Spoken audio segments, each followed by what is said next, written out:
Salam buat semuanya. Salam sadis, salam cuan. Nggak terasa cepat udah di hari Sabtu weekend ya.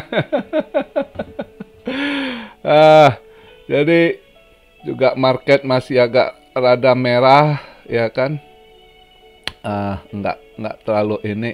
Ya ini juga kemarin itu sempat turun lagi ya, didam dikit lagi begitu mereka tahu itu ETF spot di reject ya sama SEC, langsung dia merah. Jadi harapan mereka mau pupus sudah. Banyak yang berharap kan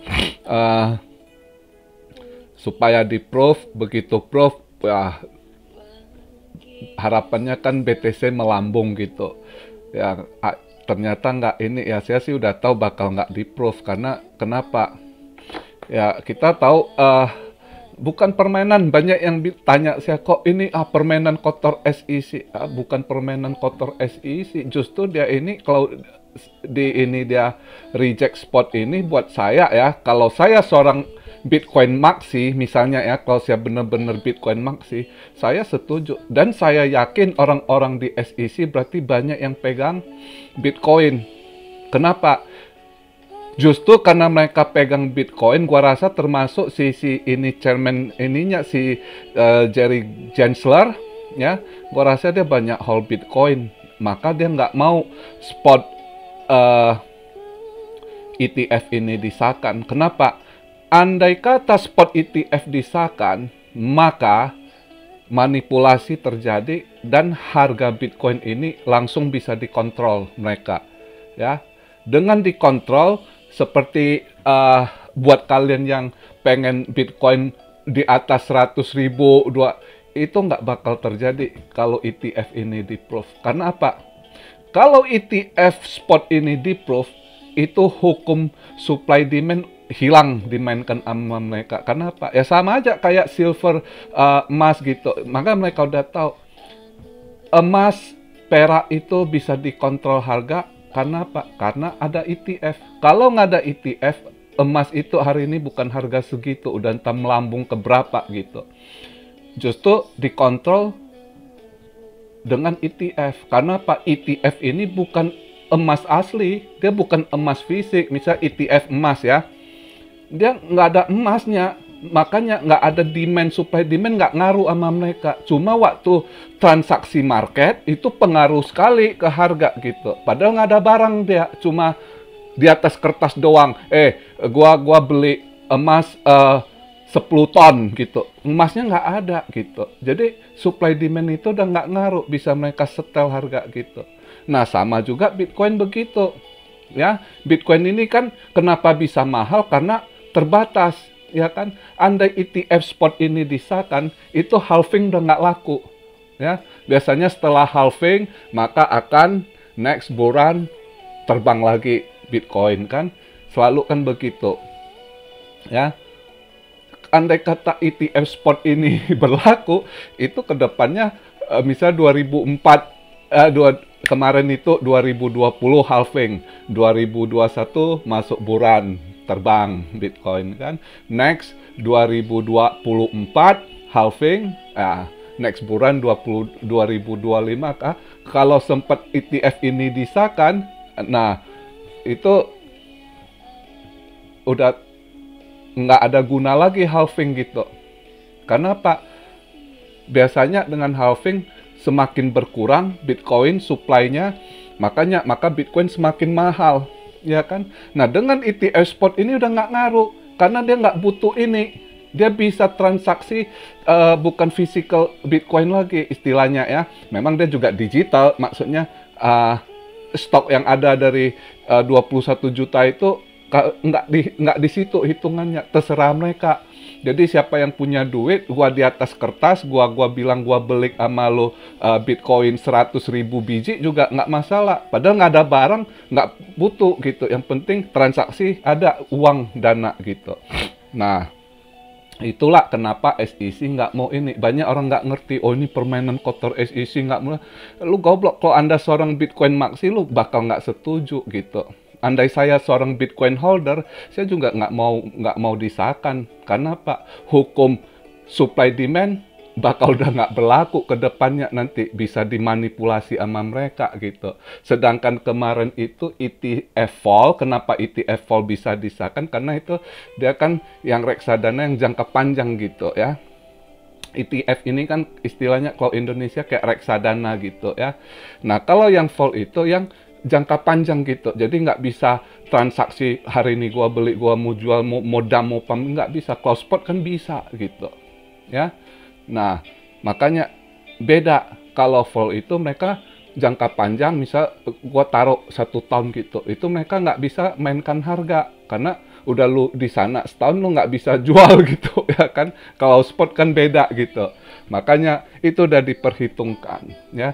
Nah, dengan ETF ya selalu lihat berapa kali dia udah reject kan, dari tahun-tahun kemarin itu banyak ajukan ETF spot selalu di reject karena apa? Ya udah tahu. Nah, berarti semakin saya yakin orang-orang SEC itu sebenarnya banyak yang hold Bitcoin, gua rasa. Maka mereka nggak mau Bitcoin ini nanti dimainkan sama mereka, paus-paus itu atau banker-banker ya kan, dimanipulasi.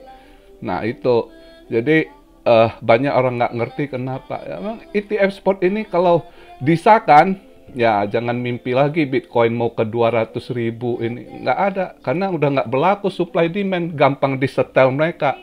Ya, karena mereka nggak hold fisik gitu.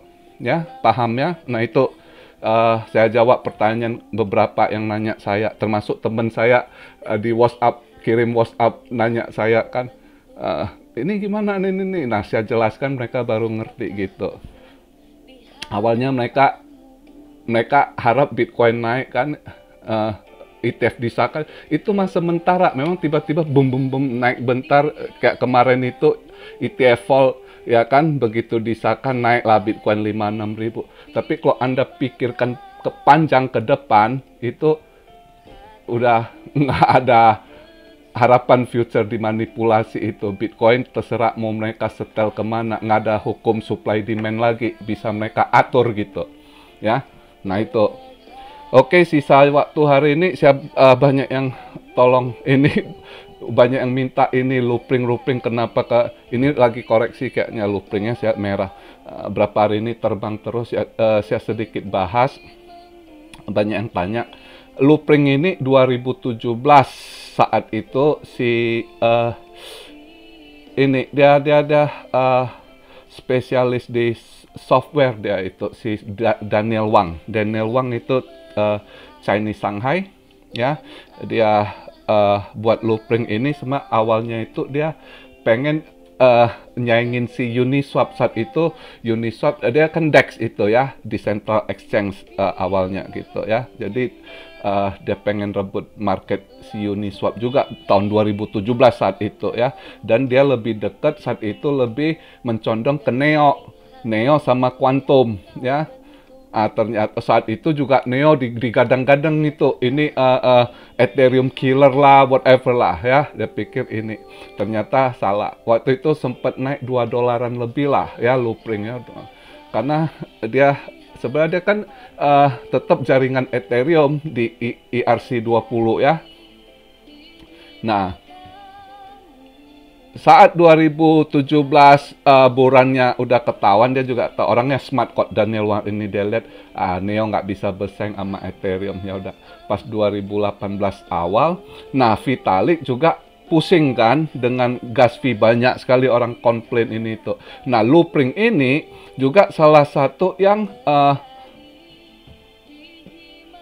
loop itu ya, untuk mengurangi gas fee. Dan dia punya kelebihan dari looping ini juga stability-nya. Maka tahun 2017 itu sempat dibilang dia scaling mesin gitu ya, scaling mesin gitu.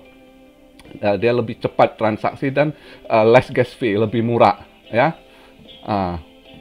Jadi si Vitalik agak tarik dia lah, lu sama gua aja mau, karena Vitalik headache, banyak yang komplain dia punya gas fee mahal ini itu kan, Uniswap mahal ini itu.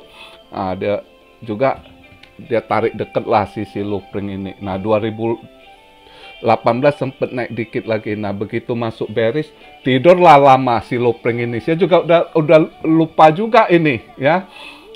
Si Lupring ini karena sempet tidur panjang saya. Nah, kemarin naik lagi saya baru ingat, oh ya ini si Lupring dulu DEX yang lumayan bagus juga dia itu. Marketnya lumayan besar juga saat itu. Ya, rupanya ini dia lagi di ini di pump ini, rupanya saya dengar GameStop make dia untuk dia punya NFT marketplace. Jadi kerjasama sama Lupring, makanya wah, ini dalam minggu ini dia naiknya kenceng gitu Lupring ini ya. Memang Lupring ini bagus, dia punya juga dulunya dia udah kerjasama 2017, 18 udah banyak kerjasama juga dia bangun waktu itu sama Chainlink ya kan, sama Zcash juga ya, Zswap itu banyak lah.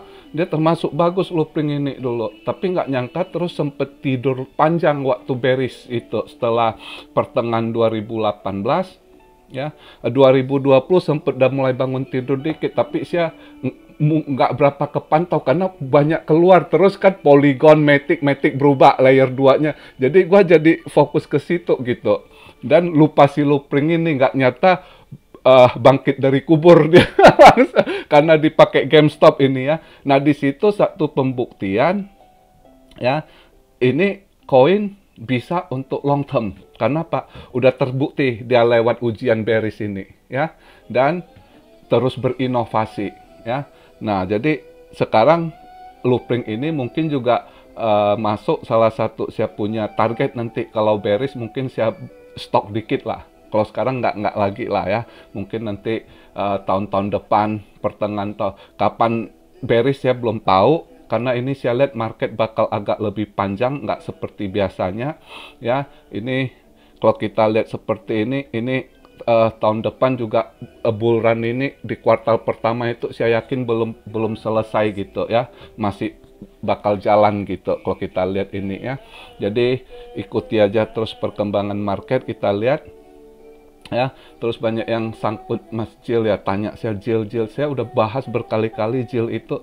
Jill bukan nggak bagus, Jill ini ya pemasaran sama, saya berkali-kali bilang untuk membangun ekosistem. Saya 2 kali saya compare udah betul. Dulu waktu bulan 2 kalau nggak salah ya, kalau nggak salah bulan Februari, saat itu Jill harganya sekitar 7 sen 8 sen. Matic juga harga segitu, 8 sen 9 sen gitu ya. Waktu itu belum ganti nama Polygon ya. Ada yang tanya saya, Om, pilih Jill atau Matic? Dia mau masuk. Saya bilang pilih Matic ya. Saat itu saya jelaskan kenapa ya. Begitu memang orang itu rezeki. Siapa saya lupa cewek itu, Monica ya.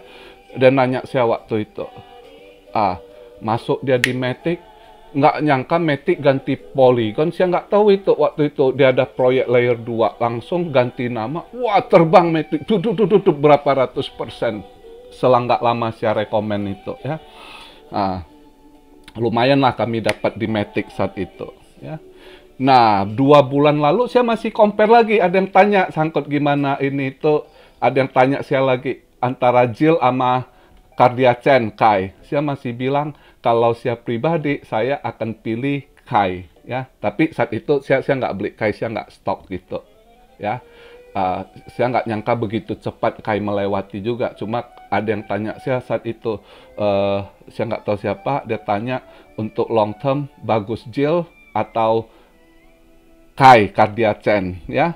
Terus saya jawab dia, buat saya Kai. Karena kenapa? Itu lagi pemasaran ekosistem market, mereka buka market dan tarik investor itu lebih jago mereka daripada Jill. Jill teknologi bukan jelek ya, memang ada sebagian harus ini saya pernah bahas, mungkin smart kontraknya mereka harus perbarui juga, tapi mereka gua rasa mereka make effort. Jill make effort, kita udah lihat launching NFT-nya, coba kerja sama pesepak bola di Eropa gitu kan. Cuma saya rasa dia masih harus lebih ini buka ekosistem di dunia barat gitu. Gua rasa harus mancing investor barat yang masuk gitu, baru Jill bisa ini. Kalau nggak sulit gitu ya. Jadi itu masukan saya buat kalian Jill gitu ya. Bukan karena nggak bagus, ini bagus. Banyak lah kalau kalian cek-cek itu banyak yang bagus, canggih-canggih, tapi kalau belum ada investor, belum ada yang pause ini suntik, nggak bisa berkembang ya percuma juga gitu ya. Kayak Harmony One ya. Tahun lalu saya bilang ini bagus, tapi sempat didam, sempat melempung. Kenapa? Karena nggak ini. Nah ternyata berapa bulan lalu ada investor yang masuk, dia bangun lagi bridge ini di Ethereum sama Bitcoin. Yang penting, nah kan Harmony juga terbang juga begitu, ya. Jadi itu sangat penting, ya, sangat penting sekali itu. Oke, jadi video hari ini begitu aja. Hari ini weekend, Saturday. Semoga yang tanya bisa terpuaskan, paling nggak secara ini garis besarnya saya udah ini ya. Dan kalau yang kalian mau cek benar-benar fundamental ini itu, sekali lagi saya rekomen kalian ke RR ya, Republik Rupiah. Mereka sudah tiap koin itu mereka bahas dengan bahasa Indonesia yang sudah sangat bagus sekali. Buat kalian yang mau belajar fundamental, mau tahu koin yang kalian hold itu, yang mau penuh dapatnya itu di RR, Republik Rupiah ya. Jadi gitu. Terus apa lagi saya lupa ya, kalian cek aja lah di situ ya, itu saran saya. Jadi hari ini saya nggak rekomen koin karena market saya lihat begitu-gitu, nggak ini, saya nggak mau kalian ada sangkut ya. Pengen weekend ini istirahat, bagi waktu buat keluarga, jangan pantengin itu lilin ya. Itu aja saran saya. Salam Serio dari Tokyo. God bless you all. Be blessed, be blessed, be blessed. Immanuel. Haleluya.